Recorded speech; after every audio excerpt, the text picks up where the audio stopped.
Welcome into Steelers Latest, your daily spot for all news and information related to your Pittsburgh Steelers. Remember to like and subscribe to the channel if you enjoy the content to stay up to date with everything Steelers.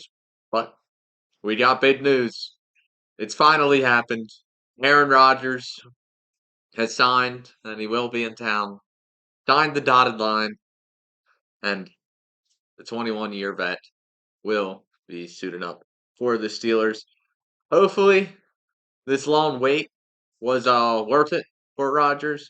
I mean, for months now, it's felt like we knew that Rodgers was coming here, or at least we knew we were one of the top options for Rodgers to land.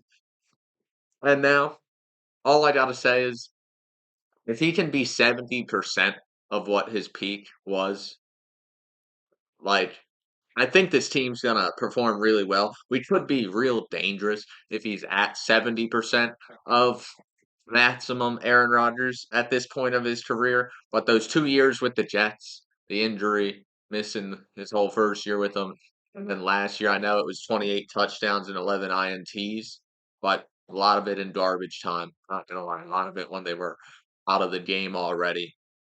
So that is a little off-putting, of course, but hopefully the stableness of a franchise like the Pittsburgh Steelers, the stableness of someone like Mike Tomlin can help Aaron Rodgers get back into form.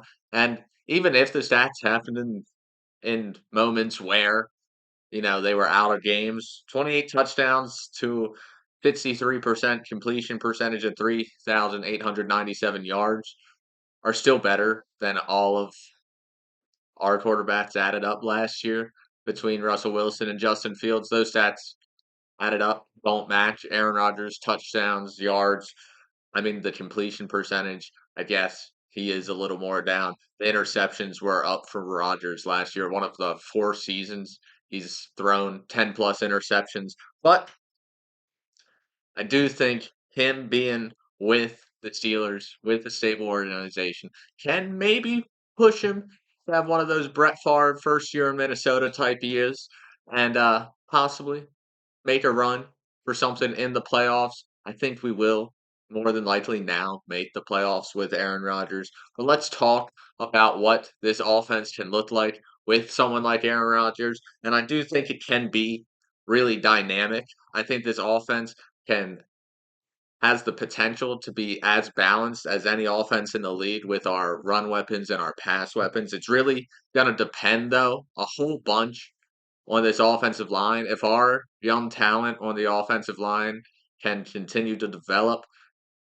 I have high hopes for this team. The biggest key, though, is Broderick Jones. He's playing left tackle this year, the blind side blocker. He's going to be the key in the pass game. He has to give Aaron Rodgers time to work back there. Aaron Rodgers, not that mobile anymore after the Achilles injury. He's 41 years old. He's not going to be able to move and avoid the pressure like he used to in his career. We just got to be able to give Rodgers a little bit of time. And I think the big question mark right now with the offensive line are the two tackle positions, and Broderick Jones being the biggest question mark of them all. If he can step up and be that guy we did think he could be. But if he does, DK Metcalf with Aaron Rodgers, if Rodgers gets the time, DK might be able to have one of those Devontae Adam type years that we saw in Green Bay. One of those best receiver in the league type years, like 12 to 1,500 yards, 10 plus touchdowns, close to 100 catches. I could see that with DK Metcalf. I think him and Devontae Adams kind of compare very similarly in builds. So I think that could happen, and we might be adding Gabe Davis here soon. That could be a great second weapon. Then Calvin Austin and Roman Wilson. If they give us 2 to 4 solid plays a game where we need them, that would really benefit the team. Those two, I think, will be able to do that for us. I think they have potential to continue to grow. We haven't even seen Roman Wilson yet. He's been balling out in OTAs so far, though, so I have high hopes for Roman Wilson in the first year. And then, if the pass game is actually solid enough, the boxes will finally clear out and the defense will pull back, play and pass more, and then that will open it up for Jalen Warren and Caleb Johnson for our run game finally. Boxes will be cleared. It's been years since we've been able to establish some solid run game. I feel like we we've had 1,000-yard rushers for a while. I know the stats say the run game's decent, but if you watch on Sundays, it feels like 3 yards a chunk. Feels like 2, 3 yards per carry. It's awful to watch. It's not fun to watch at all. Where Warren and Johnson have the capabilities to be thunder and lightning. You got Johnson, who can be the ground and pound kind of guy, and Warren, who can be the explosive back, who can make big plays out of nowhere. I would love to see that. It could be, for the first time in many years, an actual exciting offense to watch in Pittsburgh. And matching that with this defense, that makes our season look really good. This defense, think our defense deserves more credit than it's gotten for the past 4 years, 5 years, because they've been on the field like 75% of the game most of the time. Our offense for the past 4 years hasn't been able to really sustain drives consistently enough to keep the defense well rested. I think if the offense does that, defense is going to ball out. Once again, I think they could be a top five defense in the league, even pushing to be the best defense in the league with the stars we have on that side of the ball. But how much does Rodgers and this offense do for us? How much does Aaron Rodgers boost the record at the end of the season? And and if everything goes right, I could see us going 13-4. Honestly, I got a. Let's just go down the list of games real quick. Away at the Jets, win. Home with the Seahawks. I think that's a win. They're coming across from the West Coast. Away at the Patriots. I think that's a win. Home Minnesota. Not I in Dublin, Minnesota. That's a win. Home against the Browns. That's a win. Away against the Bengals, I got a loss there. Home against the Packers, I think Rodgers wants to give it to the Packers one last time before his career is over. I think that's going to be a win. Home against the Colts, win. Away against the Chargers, I think that's a win. Home against the Bengals, I think that's a win. Away against the Bears, that's as guaranteed as it gets with Aaron Rodgers. Home against the Bills, loss. Away against the Ravens, loss. Home against the Dolphins, win. Away against the Lions, loss. Away against the Browns, win. Home against the Ravens, win. So that 13-4.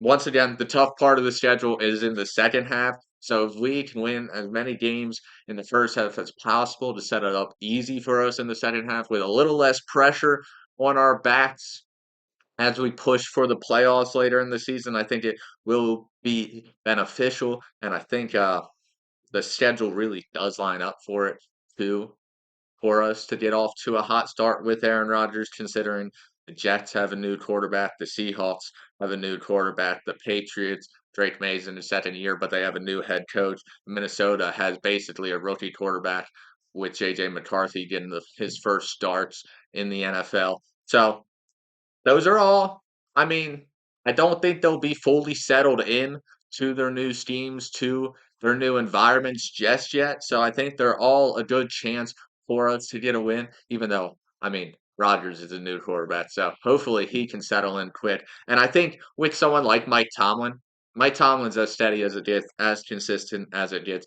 He always gets his players to overperform, I feel like. So I wouldn't be surprised if Rodgers overperforms expectations, like many players have done while being coached by Mike Tomlin. I do think that's a real nice possibility. And another great thing, I think Rodgers plays into the future plan a little bit because I think this could have been the best thing to happen to Will Howard, honestly, adding someone like Aaron Rodgers. Now, you get to the end of that season, Rodgers, it's only a 1 year deal. He's going to probably either retire or bounce. I think he's going to retire after this year, though, especially if we make the playoffs and he has a decent enough season. I think he'll definitely hang up the cleats and call it quits. But I think Will Howard is going to be the long term plan. I know we have a lot of picks for next year. I know we have one first round, one second round, three third rounds, and two fourth rounds, two fifth rounds, two sixth rounds, and one seventh round. Those third and fourth round picks are going to be really valuable, I feel like. So We could see a trade up in next year's draft to grab one of the top two QB prospects right now in Arch Manning or Nussmeier from LSU, or even Drew Aller from Penn State. I think all of those could be viable options after Aaron Rodgers, but I really think Will Howard was our favorite quarterback going into this year's draft. I wouldn't be surprised if we keep an eye on his development and see how he's doing all year long, just at practices and all. If he shows the leadership capabilities, which he seemed to be able to show his whole life, I think there is a possibility where Rodgers passes the torch to Will Howard, and this is a great opportunity for someone like Will Howard to learn and pick the brain of a four-time MVP, a Super Bowl champ, and 21-year vet in the league. Like, this is the best chance Will Howard has at learning from a veteran quarterback. He's the longest tenured quarterback in the league. He's seen some things. Take your chance and learn from it, Will Howard. But that has been it from Steelers Latest. I've been your host, Cole Dennis, and I will see you Monday.